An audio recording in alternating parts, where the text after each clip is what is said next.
Today, I'm excited. Most of you know the twins at this church, Cain and Abel. And Cain and Abel, both of them, a really unique story. I'll tell you this real quick. I first met Cain because he was here first at the church. I didn't even know he had a twin brother. When I finally saw his twin brother, which might have been a few years after, I saw Cain up, I think it was close to at the other church, at the front of the church. Went to the back of the church, saw his brother, and I thought I went to heaven. I thought, boy, I'm like anointed, man. I'm floating and seeing things, and found out it was his twin brother. One of the things that's unique about these twins, and we're going to find out this in a second, you all look at them, probably, in my opinion, some of the most honorable men that you will ever see. I am really impressed with these two. Probably two of our most faithful, dedicated workers in the church, males in the church. And we're blessed to have them. As you know, Pastor Cain is going to be going with his lovely wife, Heidi, to Arizona. They'll be doing a work there, and they'll still be part of our church. But today, I want you to hear the journey that these twins traveled to get where they are. Because when you look at them, you don't know story.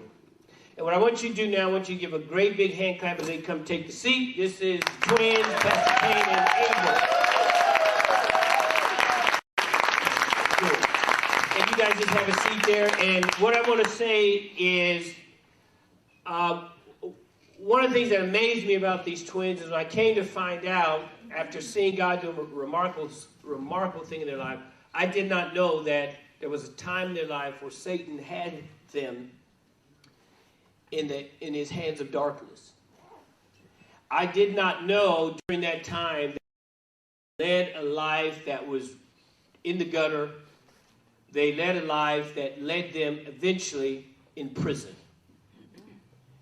And what I want to do now, because you hear so much about twins, how twins sort of think alike, or they finish each other's sentence and they follow each other. And here we have a true story where twins followed each other all the way to prison, and then all the way to Christ. Amen. So without any further delay, I'm going to let them introduce themselves. You all know them, but since we're doing the interview, I'm going to let them introduce themselves. I'll tell you who is who. And I don't know if this is the way you do it, but tell us who's older. I don't know how you determine that with twins, but I hear that's a big deal. Seconds or minutes, I'm thinking, okay, really? But anyway, one more big hand clap with you for both of you. And introduce yourselves, tell them who's who and who's older, and we'll start that way. All right. My name is Abel. He's older by 8 minutes. Makes a difference, huh? Yeah. So you actually referred to him as older because of the 8 minutes, or do you even think about that? I don't know. I don't think about it. Okay, yeah. Same age, basically. Okay. And my name is Cain, and I'm 8 minutes older. I'm the oldest brother. We don't say we're the oldest only if somebody asks. If they ask, then we say it. But if they don't say it, I'm his older brother. I just, we just twins. A lot of people know us as twins, as growing up at a young age, and we'll talk about it more. But yeah, that's my name, Cain. What most people don't know, of course, that's a biblical name, Cain and Abel. What you don't know, they come from a very healthy family. Mom and dad in the home. Now, most people think people that have a bad mind, well, my dad's in prison, been in prison all my life. They expect people like me to have a rough road to the top. What you don't expect is somebody who's come from a healthy family where there's a mom and a dad who loves you and takes care of you. And this is why this story is intriguing to me, to find out what happened. Because maybe you have a son, daughter, teen, grandchildren or something, and you need to understand it's just not people who grow up in families that are broken that the enemy gets his hand in there and twists them. So I'm going to be quiet now, and however you guys want to start it, let's talk about the journey. How did you guys... First of all, how was it growing up in your house? Yeah, they used to work in the field a lot, and they used to always care for us. They loved us so much. We had a mom and a dad. We have a mom and a dad, so care. Since I can remember when we were, They used to dress us the same. I remember that. We used to always have that Sesame Street, whatever is that, Count Dracula, I remember. We used to have the same sweaters, and then we used to wear the same cowboy boots. You know, where'd you get these cowboy boots? Actually, you got them from your aunt, and both of you guys had a pair and all that. So as twins, I can remember my mom and my dad being there. My brothers, I got us two and three more. We'll play a trivia. Tell me your brother's name, because I want you guys to hear this. So I would play a trivia, but it takes too long, right? We have a lot of people. But, you know, I always like meet people, and they say, they say Cain, and they go, "Is it Abel? Did you kill Abel?" And, you know, they break out with jokes like that. But to me, they used to bother me before. Now it don't bother me a bit. I say, actually, he's working right now. And they're like, "What?" Yeah, I got a twin brother named Abel. I do have a brother named Abel. But anyways, so it's Cain and it's Abel, and we have three more. The oldest name is Noah. That's his name. Get this. If you guys should be able to name this. This is the name of high above all names, and it's the second oldest. What do you think his name is? Really quick. Moses. No. What are different names they call Jesus? What's different names? Jehovah. That's his name? Yeah, Jehovah. So we got Noah, the oldest. Second to the oldest, we got Jehovah.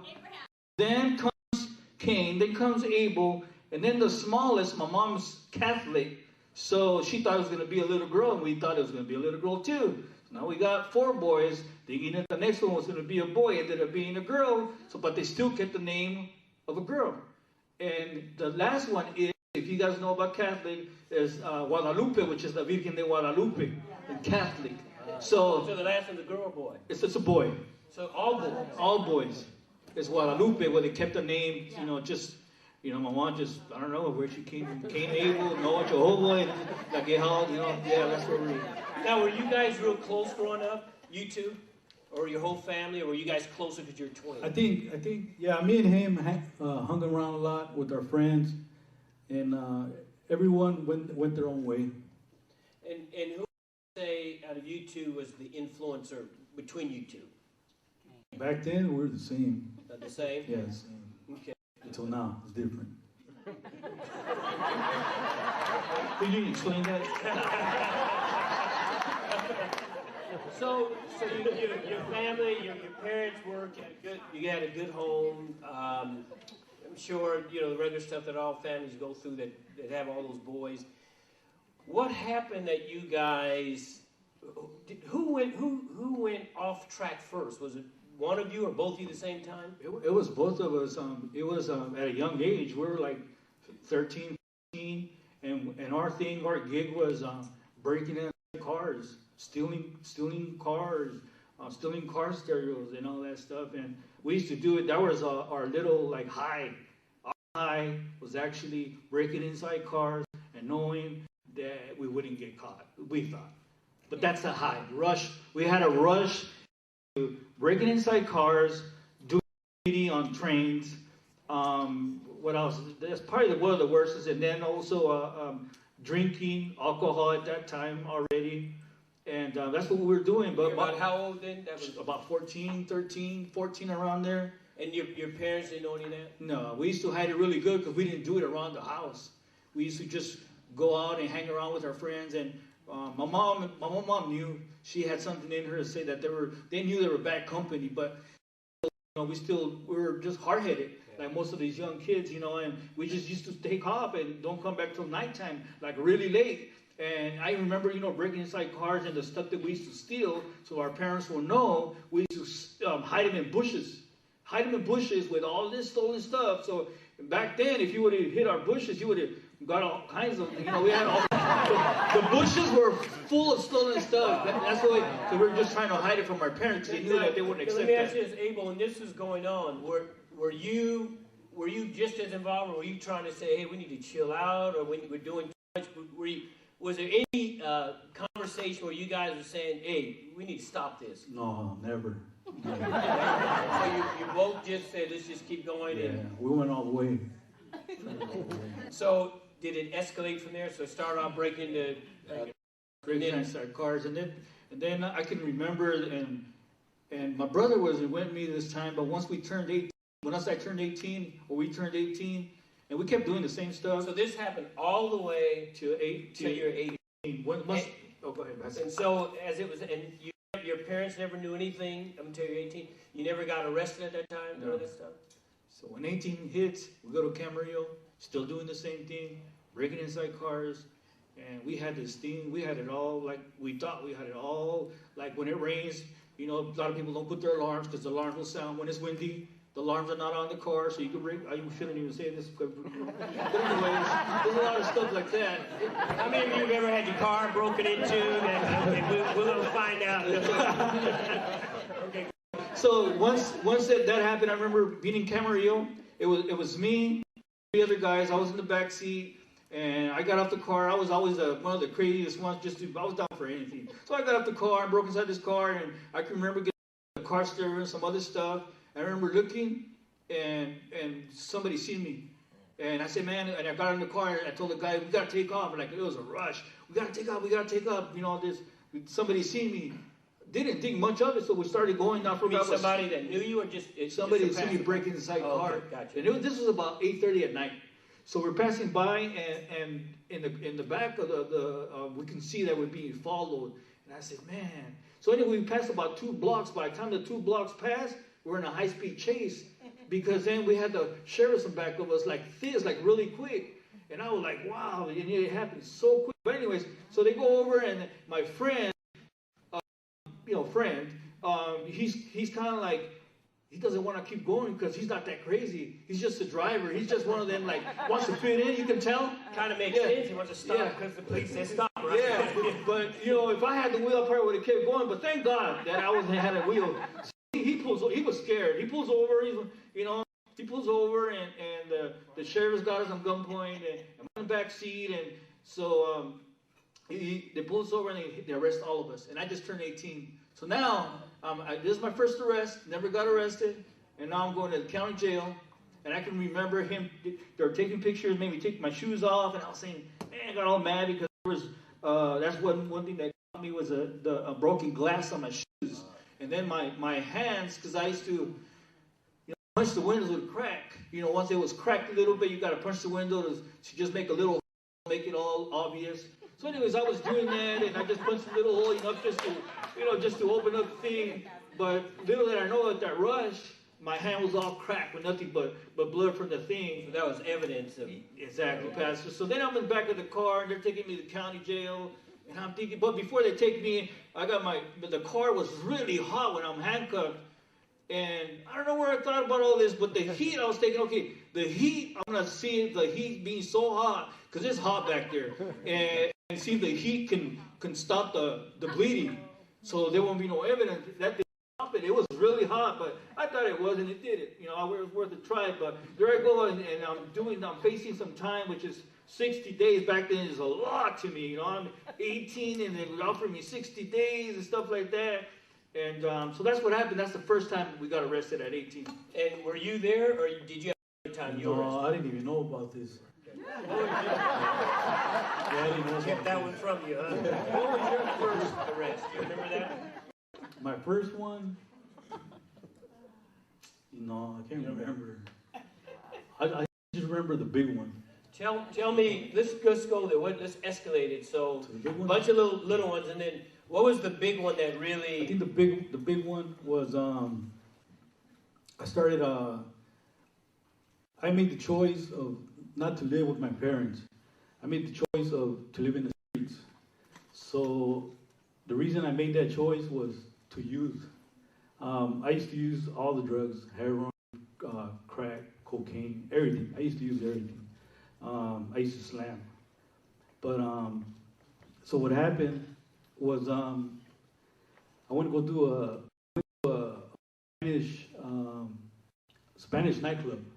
So I went to a Spanish nightclub, and, the first drug I tried was weed out of a can. That was the first drug. And then led to the other stuff. Yeah, it got higher. I think the highest was the heroin. That was the needle heroin. Yeah, there's still tracks here. Wow. Still tracks. Wow. But so what happened is I needed money to get high to slam. So what happened is I approached a guy about 12 o'clock, 1 o'clock in the morning, and I took him out of his truck. The truck. Wait a minute. You made it sound like you guys had like a meeting. You said you approached a guy. Then did I hear you say you took him out of the truck? So this really wasn't a meeting, right? No. Oh, okay. So I'm waiting in the parking lot. So he leaves the Spanish nightclub. He goes to his truck. I guess he's getting ready to go home. It's a white Ford F-150. I remember everything. It was like I said, this was a turning point, and this was something big to me. Wow. So you're waiting on him to come out. Did you know him? No. Okay. So you're gonna rob the guy? I need money. Yeah. I need to get high. Because what some people may not know, and I'm only saying this because a lot of people don't know this. When you're a heroin addict, I mean that's an expensive addiction, right? You need it at least every 3 hours, something like that. And this all is, day. And this is like how much? How much does a heroin cost? Back then I was curious. You get $8, $9 for about every 3 hours throughout the day you have to do something. You have to. Yeah. So this is why most heroin addicts become they break in stuff. Yeah. And if you can't get it, then you get drunk. You get drunk, real drunk. So you won't feel anxiety. You won't feel that you want to slam. Wow. It'll hold you off until you go steal. And that's when I done the carjacking. I needed the money. So you got to a point where you needed heroin. Yeah. And so the guy comes out. Go ahead. So he comes out. I'm drunk. I need heroin. I go in his truck. Tell him to give me some money. He says he don't have any money. He said, hit him. I don't remember, but you probably hit him. I probably. So, anyways, he got scared. He gets out of the truck. I take off on the white truck. In his truck. In his truck. I take off. So you stole the truck. Oh, wait a minute. No, wait a minute. I had a chrome look-alike gun, and it was a BB gun. Tell us about that part. Yeah. So I go in the truck, and I have it, and I point it at him. So that's what scared him. That's what scared him. Okay. Yeah. That would scare somebody. Okay. So you're pointing a real gun at him. Yeah, and it was a BB gun, but it was chrome and it looked like a real gun. Yeah, okay. Yeah. Yeah, okay. And then you tell me to get out the car? Actually, I think he said he had no money, so I got mad because he said he had no money. So I think that's probably when I hit him. Okay. And then the car? So I take off on the truck. I don't know why I took off. It happened right here in Wagon Wheel, as a matter of fact. So I take off on the truck, and I pass the highway patrol with the lights off. So, and I'm going about out of the parking lot, just screeching, just going about maybe 50 with the lights off on the white truck. I didn't even think about turning. I don't think I even turned the radio on. I didn't turn the radio. So nothing on, just going about 50. So he sees me, he goes in back of me, and we just go on a hot pursuit. And we go, and then we got Oxnard PD in back of me, we got Highway Patrol, we got everybody back of me. Stuff, man, right? Yeah. Okay. So I'm going all over where I live, where I used to live. Oxnard? Colonia, Okay. where I used to live. So you go all over there and you got all these cops following you? Following me, I got a trail. I got about maybe seven cop cars. So I'm just going all around. Now, I know you were high there, but what were you thinking? I was just driving, getting a rush. Just a rush. Going about 80, just getting a rush. As a matter of fact, now of course it's not good to do that. But back then, getting the rush, I even looked at the highway patrol. He wanted me to pull over. I flipped him off and just kept going. I said, like saying, you gotta catch me. But that was back then. Yeah. Yeah, I won't do that now. Of course, man, yeah. So, okay. Okay, how did they catch you? 'Cause this was the big moment, right? Yeah, this is it. So then, so then I started driving. I ended up in Rose Park, which is where I live. And finally, I get close to my house, and I want to, I know my parents will know that I've been caught. So I go there to finally, that's it. You wanted them to know? Yeah. Okay. And of course, 7 cop cars behind you and all the commotion. It's about 1 in the morning. They're going to know something. Yeah. So you purposely drove there. In front of my house. Now, so you were fed up with that kind of life, right? Yeah, that's what happened. That's exactly what happened. So it's almost like, I mean, you think about it, it's like a divine intervention that right then the sheriff's car would see him so that, he wouldn't kill himself or something. You just see God's hand leading that. And it's amazing the life to be over, so you go home so your parents can know this is it, I guess. Yeah. So you get arrested. So I get arrested. Actually, I wanted to go in front of their house, but I ended up, I guess I was going too fast, so I ended up at the end of the street. So then they take me in. I'm going to courts and all that. They're telling me I'm facing 20 years and up. Yeah, because they must got you for the armed carjacking. It was a carjacking. with a weapon, or it wasn't a weapon, but I think what happened, I think they got thrown off because I threw it oh, they away. They didn't fight. Yeah. Wow. Okay. So they got me for carjacking. They got me for under the influence. They got me for evading, which at that time I didn't know. If you're in a hot pursuit, it gives you that automatically 6 months in prison. Yeah. 6 months. Wow. Automatically. Yeah. I didn't know that. Yeah. It probably would have made a difference, right? Oh, I'm going to get 6 months for me to stop. So you're in and out of court, before judges and what have we. Now, I'm going to pause. I'm going to come back. Where were you when all this was going on? See, that's the funny, not the funny thing, but when that was going on, I felt something. I really felt that something happened. Wow. And I was serving time up north at a prison. So you're alive and you're in prison, but you could feel something happening. I could feel something to him. Wow. I could feel it so heavy. And I can remember like it was yesterday. But before I get to that, like me, myself, I spent from when I said I was 18 and I did time all the way to 35. So if you're good at math, from 18 to 35, I did about 12 years from there. So I was only out as a kid, like in and out. I never really seen much. I was a kid. I had the mime. So anyways, I kept doing county time all this time, and it added up to 12 years. So once So you would get out and what? Go back to the same lifestyle? Same lifestyle. Okay. And the same thing happened, and I'll go back to that, what happened, what I felt. But the same thing happened with my brother. I made a choice also myself, and my mom gave me a choice. My mom said, okay, you're going to stop using drugs. You can live here, or you have to leave. I'm sorry. Because I would use drugs, and I would roam the streets in Rose Park, and I would walk around, just get high and steal and all that. And when I was doing that, I would go home at about 4:30 every morning, and my dad working in the was barely getting up and barely taking up to work. So it was really difficult for my dad to see me doing that he's already like in the upper 50s, and yet I'm just throwing my life away. It's really hard for my dad. My dad's the type, he's really quiet. He's really a humble man. He don't, he's just really humble. So it was really hard. My mom is a little different. My mom would and kind of hide from my daddy. I was kind of always, my mom always looked out for me, but it got to a point where it's out of her hands. You see, you know what? You're going to have to go.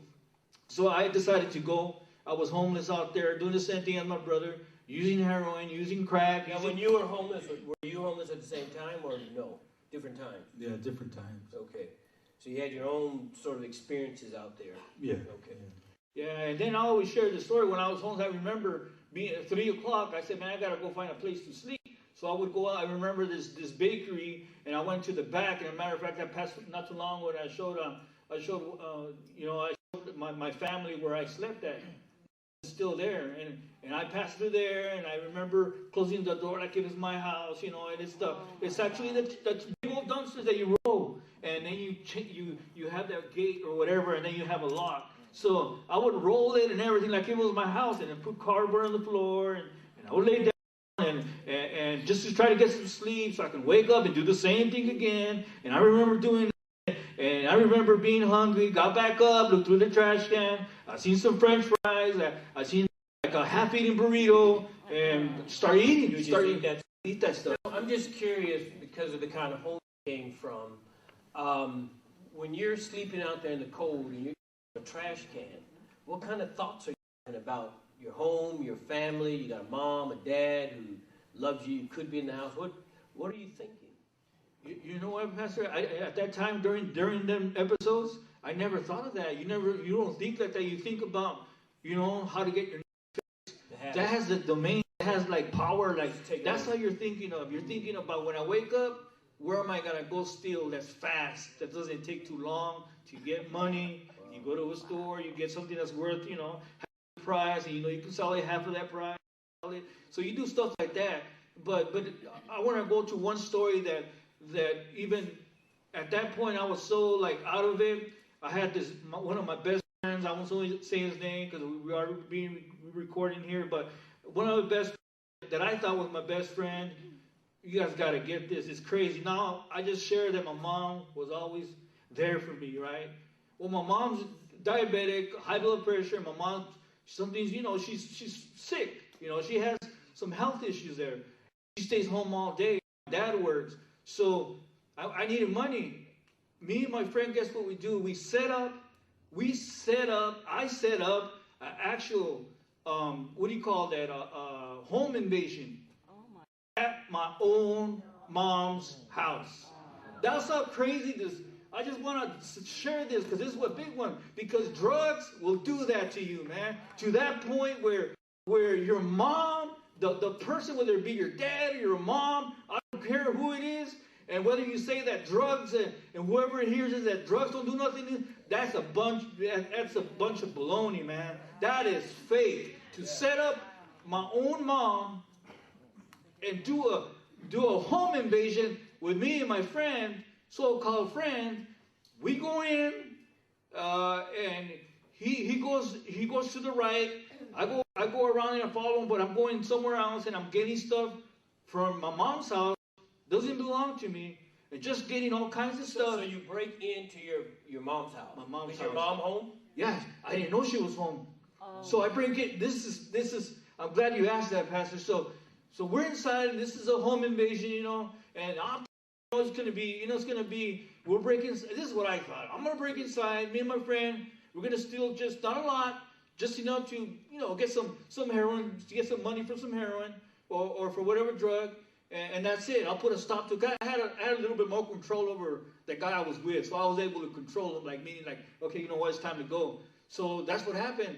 But when I told him, okay, it's time to go, he says, all right. And out of nowhere, when I opened the door, guess who was there? My mom. So let me just see, because I want to say this. So you're telling me you guys are in there, you put this thing together, you're in your mom's house, who's sick. Your dad who's working his buns off for you. Yeah. Yeah, no regard for that at all because you're trying to feed this demon. Yeah. And you go in there, break in there, and you're stealing stuff to sell, I guess, right? Yeah. For heroin. Yeah. Taking stuff that they worked hard to get. Your dad working in a field, even harder to get. And you're taking that stuff to go sell it to feed your heroin habit. And now your mom, she steps in, and what do you see her face to face? What happened? Yeah, I seen her face to face. I remember she was really close, and she was crying. She was broken. She was just like, maybe that'd probably be hard for me to even hold it right now, but man, I can remember my mom just looking at me, just crying. Yeah. Just to this point, I don't bring it up, but I remember just her looking at me like very disappointed, like angry. I couldn't even know. I don't know how she felt, but I do know that I remember her eyes super watery, tears falling. Of course, yeah. And even to that point, when my mom looks at me, and after probably like 4 minutes have passed, and And so my friend, I tell him, you know what, you got to go. We got to leave. We got to get out of here, you know. And my mom goes, you know what, you guys better leave right now. Leave, hurry up, leave, because your brother, if he comes, it's not going to be good. He's talking about my oldest brothers. And not only that, I'm going to call the police. So make sure you leave. I don't want you to be here. So even at that point, my mom still protected me. Wow. She loved me so much that... So did you take anything out of there? Did you leave the stuff? You know what, Pastor? I personally didn't take nothing. But I, to this point, believe that my friend, so-called friend, that we were inside since we split it up, he actually, I'm sure that he took a lot of stuff, like money-wise, jewelry stuff, and he took a lot of stuff. And, you know, I would tell him, did you take anything? He says, no. But, you know, we're both heroin addicts. I think about it now, I was like, nah. You know, I know he had to take stuff, but that's beside the point, but, you know, so that's another thing. So-called friends, you know, and they'll do, if it's concerning to get money so they can get high, they're with you. Yeah. And kind of hard to get mad because you set the whole thing up, right? Yeah, I did. Yeah. So I'm going to go back now, Abel. So you get sentenced to go to prison, right? 3 years and 8 months. And that's the longest I ever done was like 30 days. And to me, 30 days was a lot. Now to get 3 years and 8 months just like that, to me, that's a lot. So when the judge said that, you can remember that time, I'm sure. Yeah. What did you feel? Actually, because at that time, it was in 2004, that's when I started reading, that's when I got into the Word, started reading the Bible and all that. So while you were locked up, you got into... Right when I got locked up. In 2000. Yeah. So this was before the sentencing or after? During the courts. Before the sentencing. So by that time you started reading the Word, so you started going to Bible studies. Now what about the addiction? There, because you still had that locked up, right? Or did you kick it? Yeah, you kick it. Did you get some stuff in there? No. Okay. No, not in the county. Okay. But I'm sure you could, but I didn't. All right. So you just cold turkey, right? Went through all the withdrawals and stuff? That, and I got out some pain medication for anxiety. I mean, some medication for anxiety. Okay. Advil. Okay, and that helped. Yeah. And so you start reading the Word, then you go and you get sentenced, right? Yes. And what were you thinking? To tell you the truth, I was relieved. Wow. Yeah. I was ready to do the time. At that time, I had the choice of either keep going all crazy, keep living a crazy life, or stop and still have enough time to make a good life from that point forward. Wow. So you had enough, you sobered enough to say, you know, this is not really an arrest for me, this is a rescue. Yes. It was the beginning of how you got on the right path. Yes. I'm sure you have stories.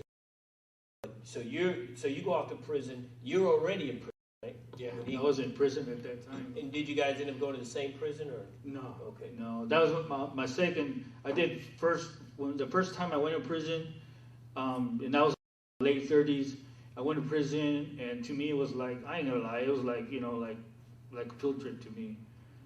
It was like a field trip. It was just like, wow. And they say it does one or two things. When you're locked up, it either scares you so much, that kind of life. Not so much that it's scary, per se, but you just think, who wants to live like this? Or you think, this is nothing, it's like a club. And if it's like the club, then there's no fear in you to ever not want to come back. That's correct. And then sometimes you get out and it's worse because you think the worst, I'm going back to this camp or this club. Yeah. Right? Yeah. So that's what happened in your case. Yeah, the first time I remember going on the bus and taking, you know, I was and we're going on the bus going to our prison. Lifers, people that's never getting out. And getting out, and I'm like, I committed some serious crimes, and I remember going in and then how they do everything, and we see lockup and all that, and it's like, wow, it's the same thing that they see on TV and all that stuff. So anyways, that happens, and I get out, and this is crazy. So I get out of prison. I did about close to 2 years, and I get out of prison. When you get out, he's in, right? This still hasn't got there yet. Okay. So I get out doing almost 2 years in prison, and I was only out for a couple of days, and there I go back again, back to prison. I was only out 1 day, I think, or 2 days. 1 day was a lot to me. But anyways. I mean, so you're in all that time, you get out, and within 2 days or so, you're back in? The next day, actually. I was out 1 day, and I started using heroin that night. Did you use heroin while you were in prison? No, never. So wait a minute. So you were clean for a few years, right? Yeah. And you came out, and that appetite started again in 1 day? Super fast, man. And that I think about it, and you think about it now, but it's crazy, man, because you think you have to really deal with it in prison. It's not like you're there and then that's it. You get out, you do your time. You better do something different while you're locked up. Because I was out probably 11:30. Got off in the Greyhound there in the Oxnard Boulevard, and I remember and what happened is the same people that I used to hang around before picked me up. So were you ever thinking, man, I can go back, or it didn't?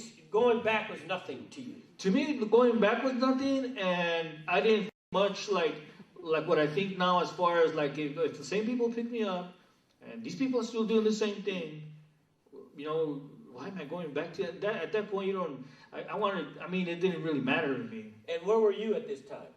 You remember, Abel? No. You don't remember? You don't know? You were stoned doing something your own. Yeah.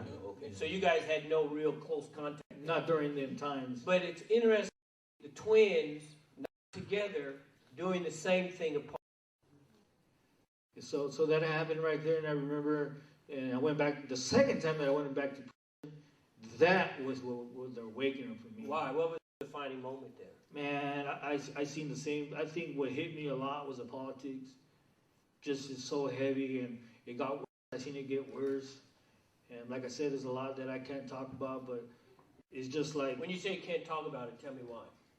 Just even out of respect to the the gangs and stuff, the system, the rules that they have. Yeah. Even up to now, God protects it, but He also gives you wisdom to be able to talk and don't, you can't disrespect. Yeah. But anyways, Were you part of the gangs? I can't. No. Okay. But I can honestly say, Pastor, that woke the politics. And that I can say. The politics, finally opened my eyes. And I'm thinking to myself, this is what I tell youngsters. I tell them, if I ever get a chance to tell youngsters, I always tell them, man, why would you want to be part of the gang? I'm going to tell you what's going to happen part of the gang. The gang that you're part of, that gang, when you go to prison, they're all together in one. And this side, from this side, there's no, this side, I claim this side, and I claim the other side, and all this is all one big gang, and there's no such thing as that. But out here in the streets, you're fighting each other and doing all that, and why would you even, not only that, you have another parent, like I say parent because they tell you what to do. You're not the top. So somebody's always telling you what to do. And stuff like that got to a point where, man, I'm tired of people just telling me what to do. Yeah, they control you till you're dead. Yeah. Exactly. And, so what the defining moment, you said, I don't want this kind of life, and then what, were you reading the Word also at that time? Yeah, I started reading the Word. Now, were you both in prison ever at the same time? The second time, yes. The second time? Yeah, second time. That you I went in there. Okay. That's when I felt something was wrong. Sure enough, I don't know how I got word, but sure enough, I don't know, somebody wrote to me or I called somebody or something from prison, and that's what they told me what happened. What'd you think when you heard that? I was like, man, I was sad, but at the same time, I was happy because I knew that what I went through and where he has a chance to get cleaned up and think right, it's going to happen now. So I knew that's actually a good thing. Yeah. So your experience inside, obviously you have different experiences because you're at different places, I guess. But your experience inside, because are you in maximum or not? What kind of prison were you in? It was a lot of people, like general GP, like general population. 400. What level though? Second. Second. So it wasn't because you didn't go in for weapons, so you weren't with the murder and folks like that. Yeah, right? that's like level 4 and 5. Okay. So. Actually, I was though, because which is the lifers So you're with lifers. who killed somebody. Yeah. Okay. And actually, they took me in, but they had changed. That's the reason they were in the same level as I was. Right. So they took me in, and there was about 3 or 4 of them. They took me in, and I just hung around them. And was that a defining moment? Did they help straighten you out, or did it make it worse? I think that, it just helped me to keep me straight. Now, had you already made your mind up? I'm done with the drug world? Yeah. That was in the county. I had, You're done. when I got arrested, that was the reason I got arrested. I wanted to get arrested. Wow. You saw that as your only deliverance. That's how you can. Yes. And so you go in and you do your time, or 3 years and 2 months. that was you were sentenced to that? Or No, that's I was what you sentenced 3 years and 8 months. did? Okay, so you did more than half then. Okay. 3 years and 2 months. Okay. You got to do As a more. matter of fact, this is a good. So then I get out, and when I get out, he's telling me about Solid Rock, which is the old church. Wow. This is a good thing. So wait a minute. So that means you were already out. Yeah. I was barely gonna go do my time. He was coming out of prison. But before we get there, Pastor, because we're getting back at that we were doing drugs together. We were doing drugs together in the streets. There was times we were together. Man, and I felt so bad that I would tell the other people, I don't know if you knew, but I would tell them, you know what? You better stop giving them stuff because, man, I'm going to, do something to them. Stop giving what? Your brother drugs? Yeah. Because you didn't want him So I'm high, and I'm high, and I'm seeing him, and he coming off work, and I see our so-called friends, we got out the whole clique. Yeah. But then they start giving him drugs, then I see him high, same as me, and what it does to me.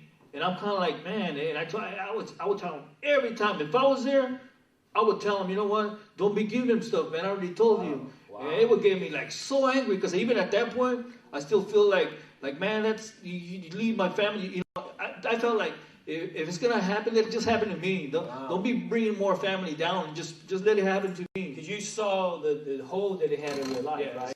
And you didn't want to see your brother go down that road. Yeah. But it was too late for him. He had joined you already. Yeah. Did you feel somewhat responsible? If you, man, some of these questions nobody ever asked me, and I would say I would probably say yeah, Pastor, because I remember that as far as heroin, I don't know if I was the first one to use heroin, but when I started using heroin, I think that's one of the worst. Because I mean we talk about the other drugs, but heroin was the one that really, because that one. So you use heroin also? Yeah. Okay. Yeah, I used heroin for about 7 years. About the time when I was out in and out, I used for 7 years. I used heroin. I overdosed 4 times. So I shouldn't really be here, but grace of God. But I overdosed 4 times, meaning that I was out. One time I overdosed close to his job, like literally on the sidewalk, and the police came, handcuffed me. Back then, when you're overdosed and handcuffed and all that, now it's like it's watered down, meaning that they don't really do much to people that overdose and stuff like that. But anyways, back then they used to arrest you and take you in. So anyways, I would use heroin, and I can remember being in one of the times that I was homeless and that I didn't have a needle to inject myself heroin, and so I would walk the streets, and it was about 7:30 in the morning, and I needed my heroin fix, and I was like you get diarrhea, you vomit, you feel like throwing up, you shake, you feel like you're cold, and you got to deal with that. You got to deal with the way your appearance and all that, and I'm walking. I can remember walking, and I remember seeing about 2 to 3 in the neighborhood area. So I remember like 2 or 3 syringes in the sidewalk at that time. And at that time, I was the only one because it was early in the morning, and I picked up that syringe because that's how bad I was looking for somewhere how to slam it. And I don't know. I mean, I didn't have a needle. I didn't have. He worked in the medical field, so I would go over there and ask him if he had a syringe that I could use it. Would he give you any? I can't remember back. He did a lot of times, and he could have lost his job and stuff like that. But you were using it too, right? At that time or no? Yeah. So you were probably getting some for you too, right? Yeah. Yeah. It's hard. So that, Pastor, when I got the syringes, I tracked it back down because now the second time I get out, I want to do good and all this. So I go to the blood, what do you call it, to donate blood? Yeah. And I remember at Best Buy I was over there, and I donated blood. I get a card through hepatitis C. I was like, man. From one of the needles. Yeah, it had to be from one of them needles, because they were just, the sign was just thrown there. You know, throwing there. We don't know whose they were, how many times they've been used, if somebody other, you know, so much. And I have, you know, hepatitis C. That attacks the liver, and it goes into cancer. And if you guys don't know about that stuff, you get cirrhosis of the liver, and you can pass away, and it gets worse and stuff like that. It's pretty, you know, it's pretty bad. It Have collateral damage. It just, there you go. Ongoing, right? Yeah.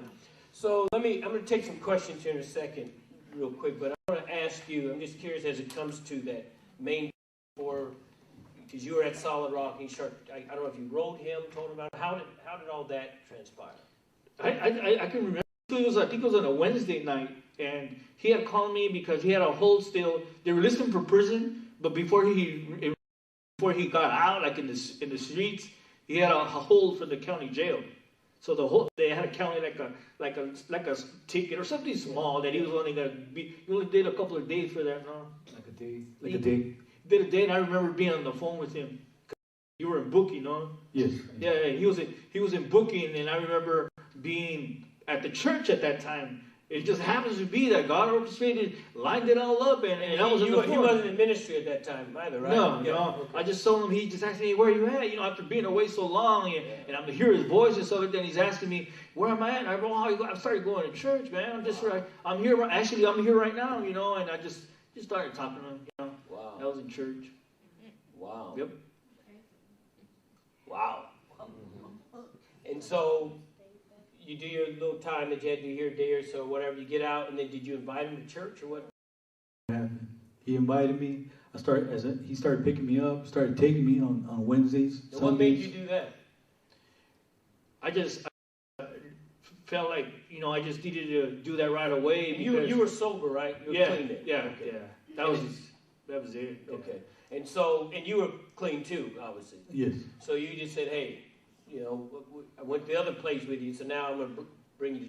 Exactly. Okay. And then basically like I knew that the more you're away, not from good things, the more of a chance you got to fall back. So I knew that if I'm inviting him right away and taking him in right away, it worked for me. Wow. If it worked for me, I knew it was going to work for him. I knew without no doubt that once I got him where I needed to get him, not because of getting him there, I knew that he would have a better chance of doing good. Yeah. That's even to now, I think it's the same. Sure. Yeah.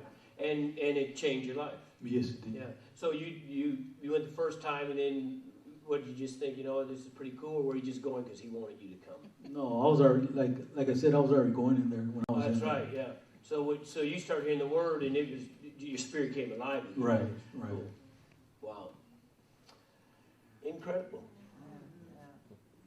You would never, ever imagine, huh?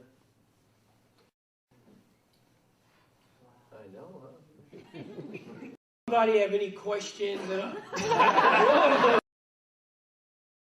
Okay, so I'm going to answer questions real loud and to the point. Okay, question. Who led you to the Lord? When was that moment like when you said, I accept the Lord, you know? For who? For which one? For Brother King. For me, it was in 1995. And where at? It was at another church. Yeah. Okay. What about you? Where were you? It was in 2004, and there was a chaplain at the Maine County Jail. Wow. Wow, isn't that something? Was it Watson? You know the guy's name? That's what Watson? it was. That's what it was. Ah, isn't that something? Who had that? Okay, question, loud and clear. How did you make it to Solid Rock? Pastor Kane, right? Yeah, Pastor Kane. What made you go to Solid Rock? Did somebody invite you, or? You know what? I remember. I still have the same Bible.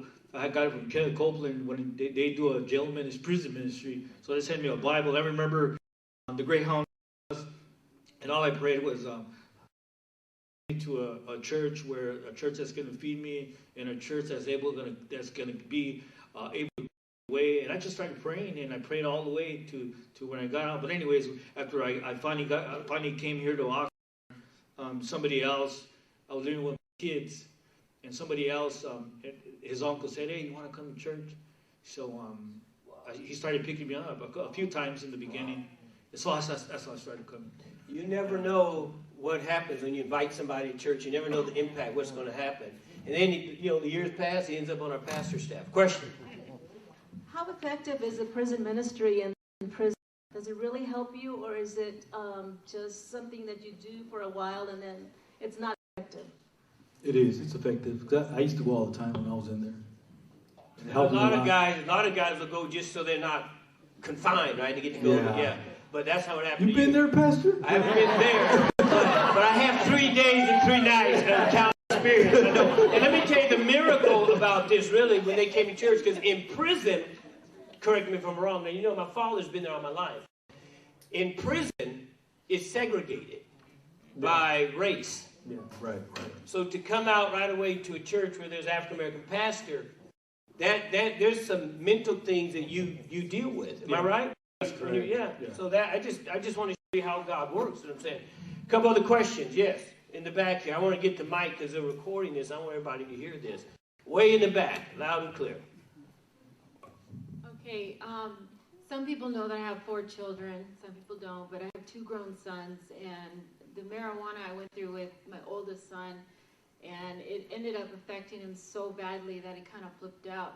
I'm sure you have, but do you minister to the teens about the gateway drug of marijuana? Because I try to tell all my kids that, and a lot of times I get resistance about it's not going to lead to this and it's not going to lead to that.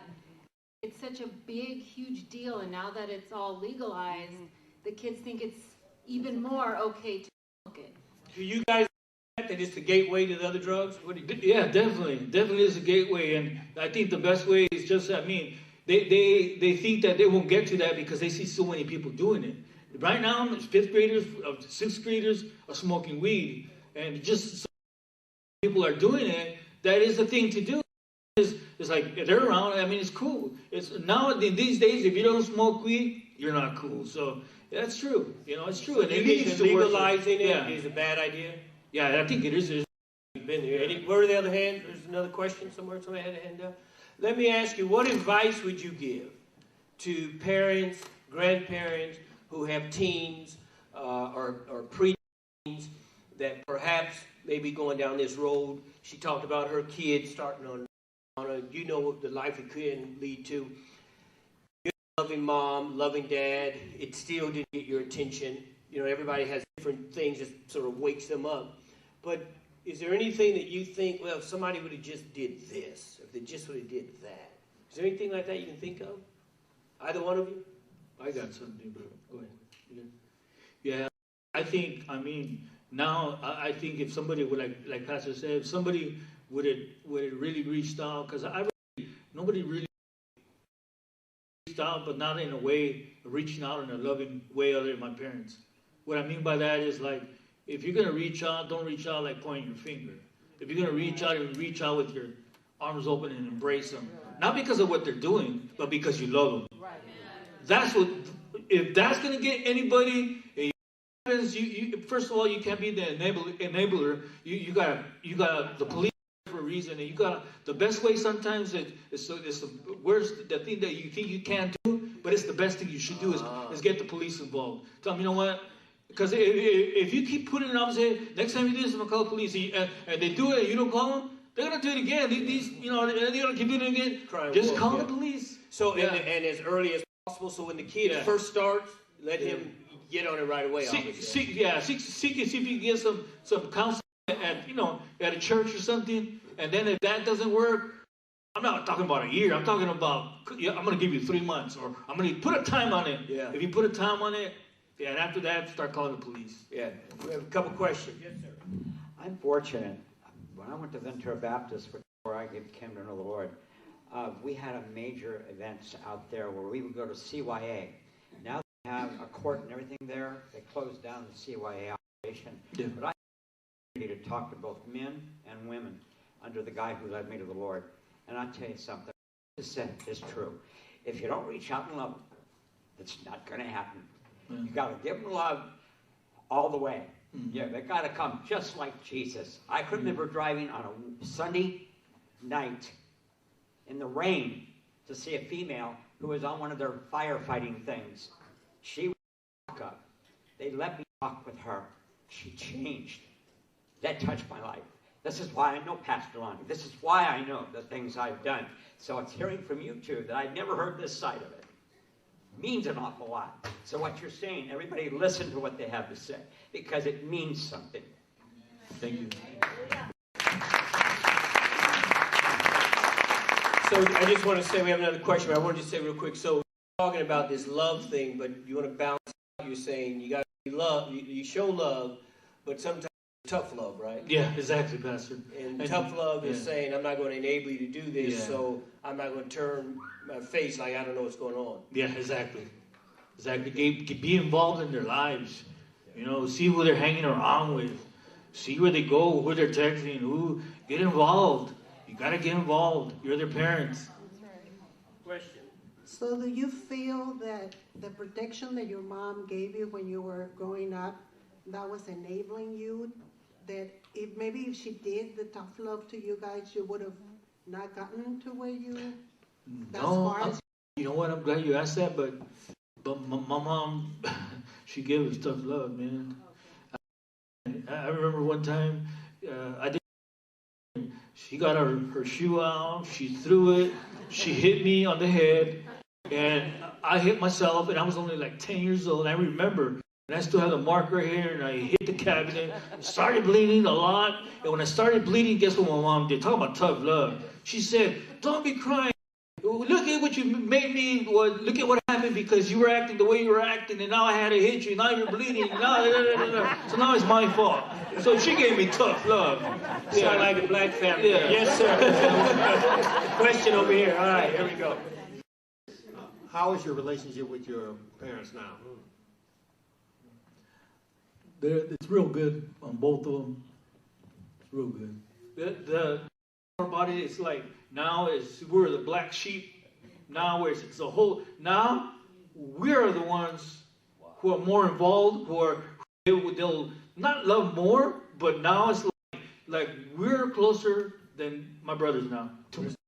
Level Yeah, too, right? now it's just flipped. And did your older brothers, when you guys are going through this, sort of slap you around and say, "Hey, man, what's up"? Oh, they give them some hard love too.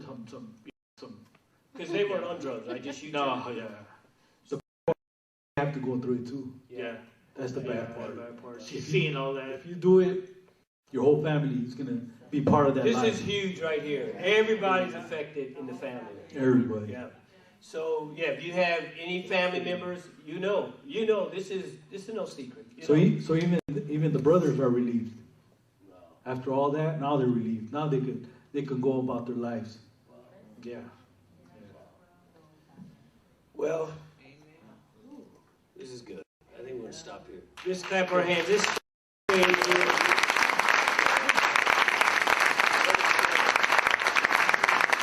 before I pray and we go home, I want to not only thank you guys, but thank you for being open and sharing some stuff that, I don't know, maybe we prompted you to talk about that you didn't want to, because this is real stuff.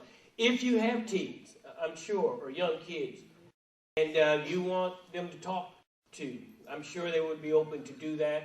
I think that probably one of the greatest things I heard is that you love them, but it's tough love. You've got to draw a line and say, listen, this is it, and you can't bark.